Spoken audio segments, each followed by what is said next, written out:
皆さんこんにちは。今日も一日本当にお疲れ様でした。今、あなたの心や体はどんな感じがしていますか？あの人の言葉が頭から離れない。どうしても嫌な出来事を何度も思い返して心がもやもやする。怒りやイライラで胸やお腹がぎゅっと苦しくなる。そんな風にちょっと苦しさを感じる時ってありますよね。今回は脳の仕組みや右脳回帰の実践法で知られているネドジュンさんのメソッドをベースに、イライラやムカつきといった強い感情、ネドジュンさんの言葉で言う激情感から抜け出す方法をお伝えしていきます。さらに今回はなぜこの方法で心が楽になるのかという心理学や脳科学の裏付けも一緒にお話ししていきます。理論で納得して体感で深く落とし込む。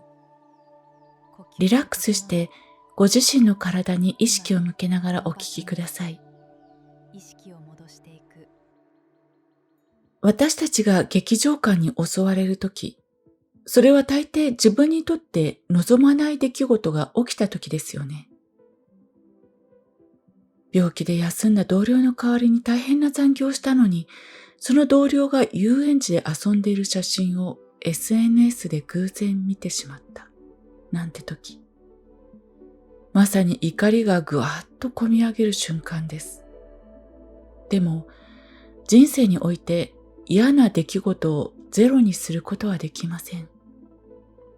だから、望まない出来事は起きるものなんだと前提を変えてしまう方が心はずっと楽になります。問題は出来事が起きた後の私たちの反応です。激情感が湧いたとき、私たちの頭、特に言語や論理を司る左脳はフルパワーで動き出します。こんな状態やだ。なんとかしてこの状況を変えたい。この怒りを一刻も早く消したいって。でも、実はここが最大の罠なんです。心理学では思考の抑圧と呼ばれていますが、この感情を消そう、考えないと頭で抗えば抗うほど脳はかえってその感情に縛られ、感情を司る扁桃体が暴走してしまいます。そして左脳が自動思考をぐるぐる回転させることで脳内には強力なストレス物質が出続けてしまうんです。実は出来事そのもののダメージよりもこの左脳の自動思考によって出続けるストレス物質の方が何倍も私たちの心身を傷つけています。頭でどうにかしようとせず、考えることからただ感じている。意識のフォーカスを切り替えていくことで嫌な感情は自然と消えていきます。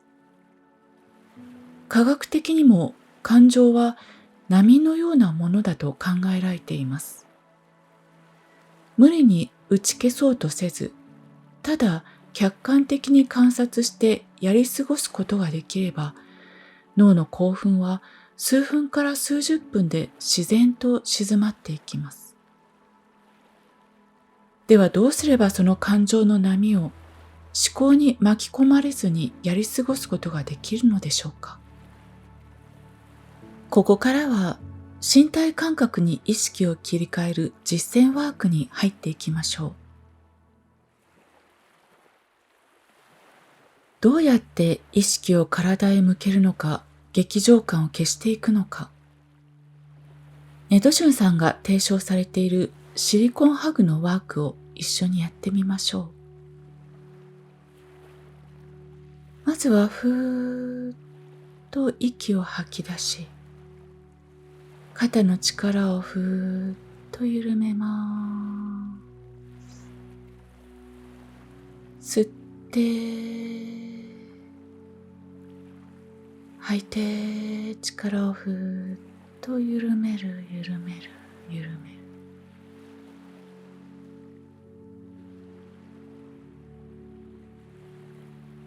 今、あなたの中に怒りや悲しみ、もやもやがあるとします。その出来事の中身、つまり誰が何かを言ったというストーリーは一旦横に置いておきます。そうだ、それは起きたんだ。でも今は出来事をどう解決するかは考えない。ただ自分の体の感覚だけに集中しよう。そう心の中で決めます。そして体の感覚を感じます。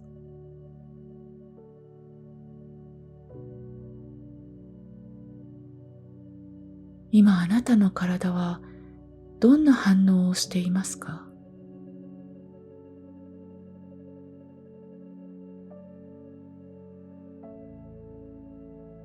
胸のあたりに切り裂かれたような鋭い痛みがあるかもしれません。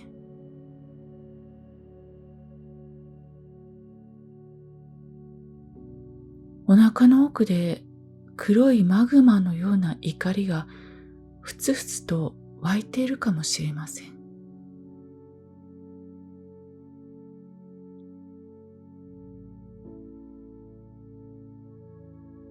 肩にぎゅーっと力が入っていたり、眉間にシワが寄っているかもしれません。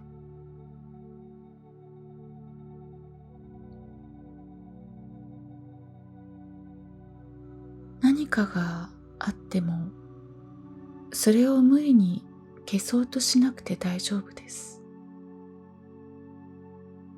ただ、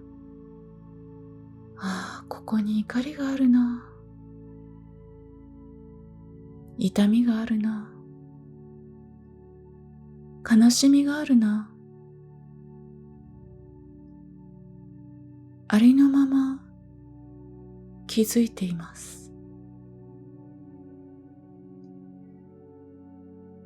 実はこれは心理学でいうラベリングや内受容感覚へのアプローチそのものです。体で何が起きているのかに客観的に注意を向けると、不思議なことに暴走していた左脳の自動思考がストップすることが科学的にも分かっています。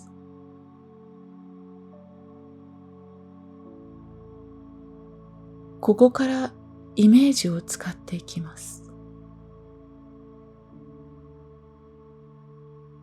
あなたの手元にとても柔らかくて厚みのあるシリコンゴムがあるとします。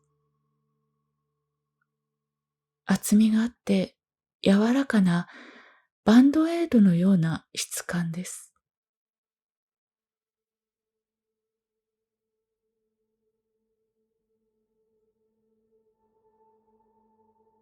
そのシリコンゴムを痛む胸やもやもやするお腹、こわばっている肩にピターッと貼り付けるイメージをします。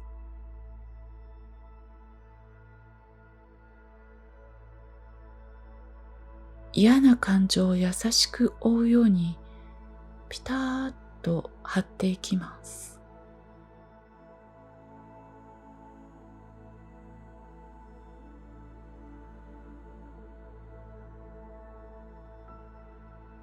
このシリコンゴムはあなたの意識そのものです。あなたの意識は怒りや痛み、悲しみとともにあります。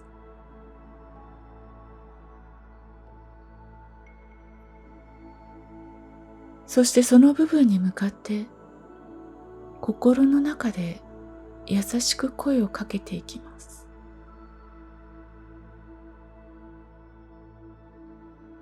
そのままでいいよ。無理に変わらなくても大丈夫。ずっと一緒にいるよ。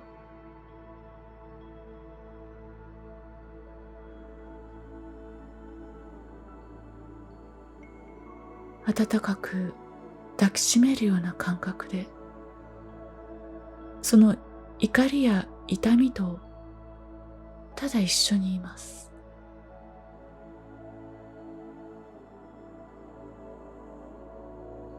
心理学でも感情は消そうと戦うのをやめ、あるがままを受け入れたとき、初めて消滅へと向かうと言われています。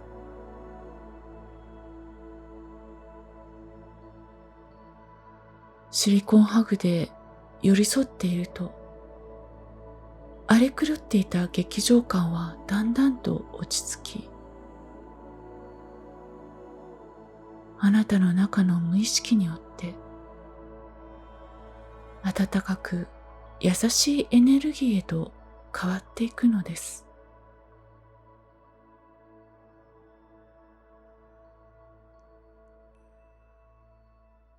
ご自分の心のケアはお伝えしましたが、こんな疑問を持つ方もいるかもしれません。一人でいるときは穏やかにいられるけど、嫌いな人が目の前にいるときはどうしてもカーッとなって思考がぐるぐるしてしまう。圧のある人や不機嫌な人が目の前にいると、心がかき乱されてエネルギーを奪われる感覚になりますよね。そんな目の前の相手に巻き込まれそうな時の特効薬が、愛してるビームです。やり方はとってもシンプル。嫌な感情を抱かせてくる相手に向かって、心の中で愛してるビームと叫びながら、あなたの額からビームを出して当てるイメージをする。これだけです。あんなに嫌いな人を愛するなんて無理です。と思いますよね。大丈夫です。1ミリも愛さなくていいんです。これは相手を好きになるためのものではありません。心理学的に解説すると、不機嫌や攻撃的な態度をとってくる人は、本人の心が空虚で他人のエネルギーを奪うことでしか自分を保てない状態にあります。